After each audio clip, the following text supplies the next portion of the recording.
মারে যে 1 মাসের মধ্যে মা হয়ে যাবে, 1 সপ্তাহের মধ্যে মা হয়ে যাবে, কবিরাজ যদি পাই তারপরে তাকে কিভাবেই করি। সারা খাটাস এখন ফোন ধরে না, ফোন একবার ধরতে আবার দেখ তোরে কি করি।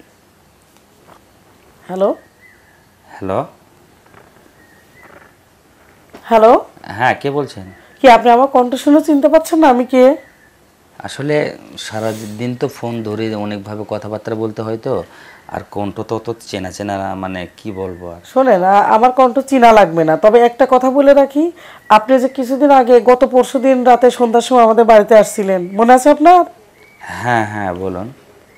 পরশুদিন রাতে আপনি বলে গেলেন যে ওষুধের মেয়াদ 1 সপ্তাহ হয়ে গেছে, 2-1 দিনের মধ্যে এর রেজাল্ট আসবে। কিন্তু বলে গেলেন, কিন্তু পাশের বাড়ির ভাবি 1 মাস হয়ে গেল তার কিছু হলো না, তাহলে আমার কিভাবে হবে? আপনি কি জানেন, সবসময় আমার শ্বশুর শাশুড়ি সারাক্ষণ আমাকে খোঁটার দিয়ে তালেই থাকে যে এত ফ্যাশন দাও, এত ঘুরে বেড়াও, স্বামীর ঘরে এত সুখ করো, কিন্তু কোল জুড়ে যদি একটা সন্তান না আসে তাহলে কিভাবে? যার জন্য আমি গত মাসও চুরি করে আমার গহনাগুলো বিক্রি করে আপনার টাকাগুলো দিলাম। আজ পর্যন্ত আপনি মানে বললেন যে ফাইনাল ওষুধটা দিয়ে যাবেন, সেটা পর্যন্ত দিলেন না আমাকে, কেন সেটা বলেন। আচ্ছা, আমি আপনাকে যেভাবে চলতে বলছি, যেভাবে আপনাকে মানে চলার গতি করে রাখছি, সেটা আপনি সেভাবে না হ্যাঁ, আমি চললে। সেভাবে চলেছি।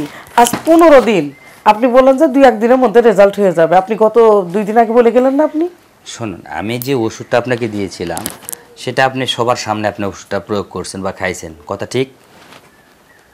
হ্যাঁ, এটা গোপনের কি আছে, আশ্চর্য বিষয়। আমি আপনাকে বলছিলাম আপনি এই ওষুধটা খাবেন, কেউ যেন না জানে, কারণ জানার দরকার নাই তো। ও, এখন সব ওই জানাজানির জন্য ওষুধের গুণাগুণ নষ্ট হয়ে গেছে। শুনেন, চিটিং কোন করবেন, আপনি আমাকে চিনেন? আচ্ছা, চিনাচিনি কিছুই না এখানে, আসলে আপনি একটা জিনিস চলতে ফিরতে যদি ভুল করেন, এখানে তো আমাদের কিছু না। শোনেন, আমার সাথে চিটিং করে লাভ নেই।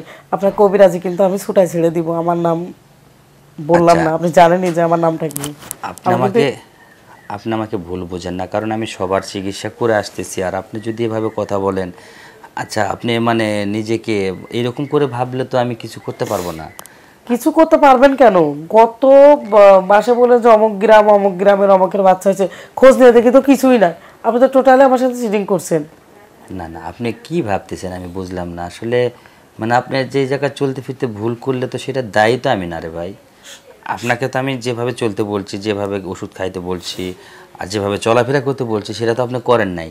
এই দোষটা কি আমার বলেন? আচ্ছা, দোষটা আপনার কিচ্ছু না, সময় মতো যখন ঘাইটা খাবেন তখন ঠিকই বুঝতে পারবেন। আর এত কিছু দরকার লাগে না। অমুক গ্রামে অমুক কবিরাজ আছে, সে নাকি অনেক সুনামধন্য, আজকে মাইকে অ্যানাউন্স করছিল, আমি সেখানে যাব। আপনি ভালো ভালো আমার টাকাটা দিয়ে যান। হ্যাঁ অবশ্যই, যদি আপনি আমার চিকিৎসা না নেন, আমার কাছে যদি ওষুধ